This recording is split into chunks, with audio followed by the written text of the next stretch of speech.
Well, anyone in Labor will tell you that theirs was the party that created superannuation for all Australians, but that's cutting them very little slack at the moment as they prepare for a super tax fiddle. The whole situation made a lot more difficult for them by the fact there is very little clarity about what they have in mind.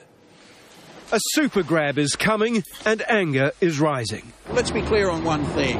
This is not about reform. This is a tax rage because the government has a budget problem. The government won't detail what it has in mind, but some in Labor are worried. Where you've got to draw the line is any attempt to tax retrospectively what people have accumulated. Simon Crean says the government must be more open and honest. People get confused. They get scared. The discussions that we're currently going through are essentially discussions which make sure that superannuation is sustainable for the vast bulk of Australians. There are three areas where the taxman gets involved in your super: when you put money in, when it earns money inside the fund, and when you withdraw money at the time of retirement. Now, the Prime Minister has already ruled out hitting those withdrawals with any new taxes, and government sources say higher concessional rates for high-income earners when they're putting money in were dealt with in last year's budget. It therefore follows any likely changes will happen here.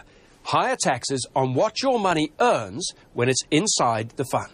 The super industry says government claims only the fabulously wealthy will be hit cannot be trusted. In order to raise enough money to make a difference to the budget hole, they're going to have to move down into the middle ground. If changes come, the opposition won't rush to reverse them. What we can't do is solve all the problems that this bad government has created overnight. The coalition plans to cut super concessions to 3 million low-income Australians because that was part of the mining tax package.